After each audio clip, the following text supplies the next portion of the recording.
We take another look at the important work the Apostle Paul did as a servant of God.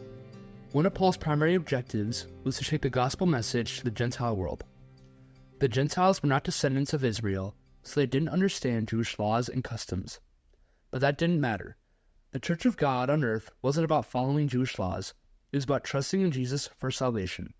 That meant a change was taking place, as if Paul was the head of a giant corporation that needed to restructure its mission.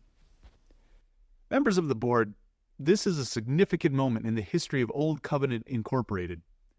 Your consideration of a new chairman of the board is a big step in bridging the important history of this organization to the new promises of the future.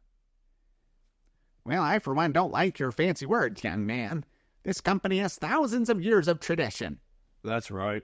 From our early chairman Abraham through Moses and on down the line, we are a blue-chip organization. True. But the founder of this organization, God, has handpicked a person to lead this organization into the next generation. As you know, it's Jesus. Well, does he honor our past? Much of his preaching refers to prophets like Isaiah, and he is in the lineage of David, maybe the greatest chairman we've ever had.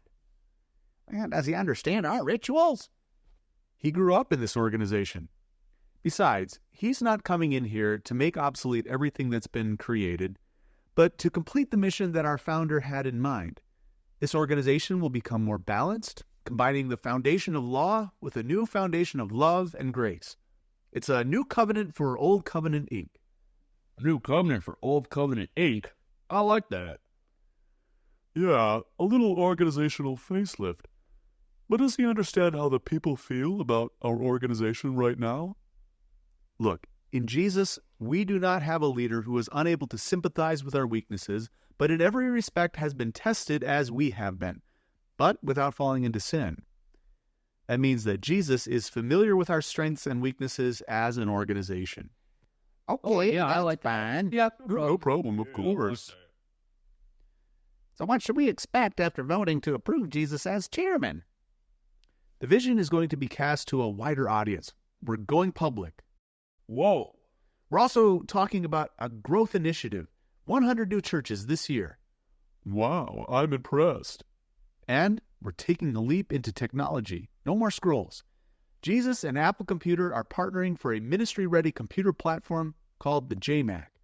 It's still in the development stage. I like it. Let's kill the fattened calf. Let's not. Instead, let us offer God praise, the fruit of lips that confess God's name. Let us share this great news of Jesus with everyone, for that confession is the sacrifice with which God is pleased. But we could throw a company barbecue. All right. Sure, yeah. Let's do it.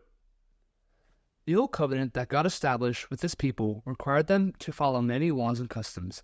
When Jesus came, he fulfilled those laws for us and earned perfection on our behalf. Through him, God established a new covenant, the promise that we are saved by Jesus' life, death, and resurrection. This is the foundation of the Holy Christian Church, and this is what the Church proclaims. We'll learn more at this week's Catechism event on Sunday. See you then.